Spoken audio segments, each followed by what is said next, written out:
Well, that new Velma show is out, and everyone hates it. And I guess mass criticism is just my bat signal because here I am. Hello there, everyone. My name is Jessie. I'm a screenwriter, and today I am going to be fixing Velma. So Velma is an animated show on HBO Max that tells the origin story of Velma Dinkley and the rest of the Scooby Gang. As of right now, I haven't actually seen the show, and the first season isn't even finished airing, but from what I hear, it could use some workshopping. So today I will be taking you through my pitch for the Velma show. Basically, what would I have done if HBO Max had called me and said, hey, we need an animated show about the origins of the Scooby Gang called Velma? Because you know I was their next call after Mindy Kaling, obviously. Anyway, let's get into it, shall we? First things first, the show is aimed at adults, so I'm going to be setting it in college.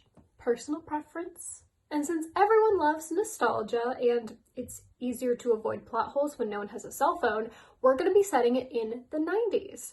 I know Scooby-Doo started in the 60s, but if the audience of this show is anywhere near my age, and I think that is the target audience, the 90s is definitely the most iconic era for this franchise. Now for the pilot. We open on Velma, go figure. She's running down this long, echoey hallway that looks kind of castle-like, a little Hogwartsy.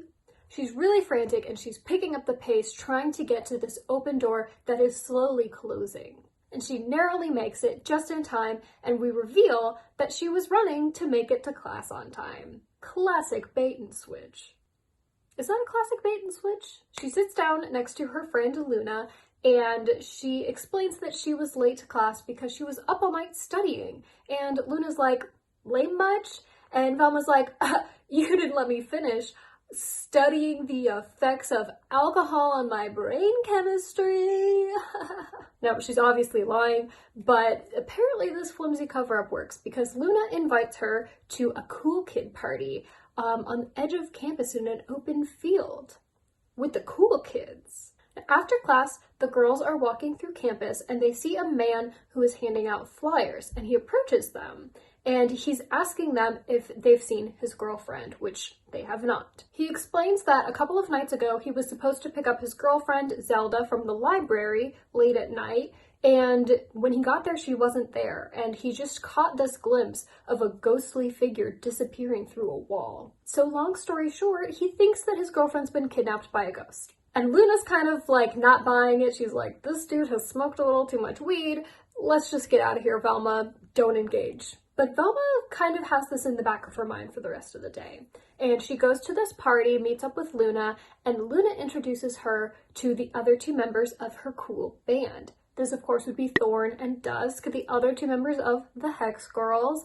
And I thought it would be fun if in this series they weren't called the Hex Girls. It was like a running joke that they kept changing their name, and then eventually they will find the name Hex Girls. So the Hex Girls have like a little mini concert at this party, and Velma's enjoying it, but she was having a little bit too much fun, and so she runs into the woods to go puke, naturally, and while she's there, she catches a glimpse of a ghostly figure. It's far away, she can kind of see it in the distance, but she blinks and it's just gone. So the next day, Velma goes straight back to that guy who was handing out flyers, and she's like, I saw the ghost too. And they're both feeling very validated. They're like, we're not crazy, there's something going on here. And so they decide to team up and solve the mystery. The man, of course, introduces himself as Shaggy Rogers, and with him, he has a Great Dane puppy named Scooby. I will agree with Mindy on one thing here, and that is that when you introduce a talking dog into any show, it is most certainly going to change the tone. So I thought maybe it would be funny if Scooby was there, but it was more of a like Chewbacca Han Solo situation where he doesn't talk, he just barks, and Shaggy carries on conversations with him as if he can understand him. And I thought that was a nice happy medium. But let me know if that is indeed blasphemous and it's worse to include Scooby and not have him talk.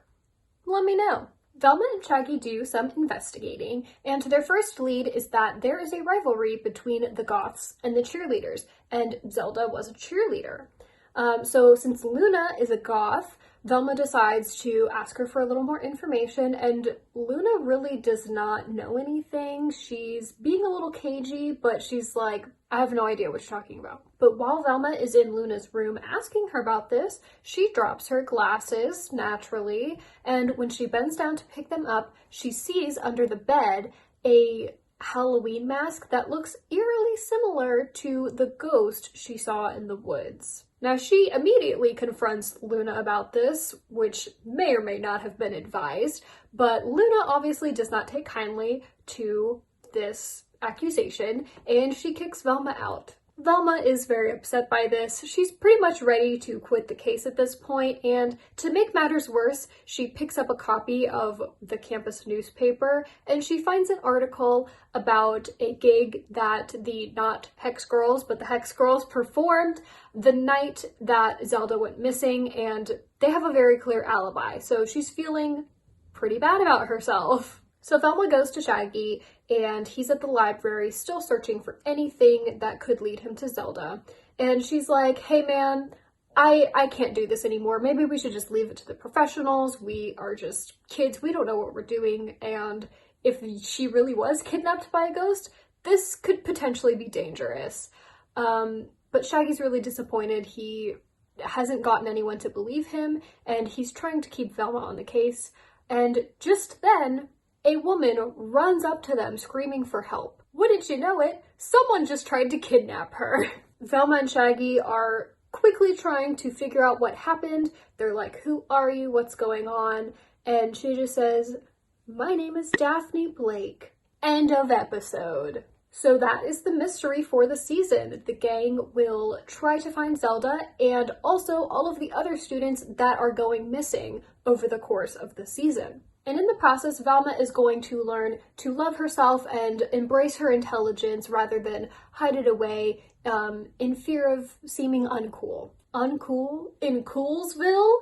You could never. And she will eventually repair her relationship with Luna, and we'll see where that goes. And don't you worry, Fred will be joining us later as a potential subject and eventual ally. And basically, we'll just watch all of them grow as a team, as friends, and we'll see them gain mystery solving skills and detective skills that they didn't initially have, and grow a wonderful bond. As for the mystery, spoilers ahead. It turns out that the president of the university is the one who's been dressing up like a ghost and kidnapping students using the secret tunnel system under the campus. And he was specifically targeting the students of wealthy families or families that were connected to the university so that he could blackmail them and cover up his own embezzling activities. And that'll be season 1. In future seasons, we can solve more mysteries with the gang and watch them develop even more and graduate from college and establish Mystery Incorporated. How wonderful is that?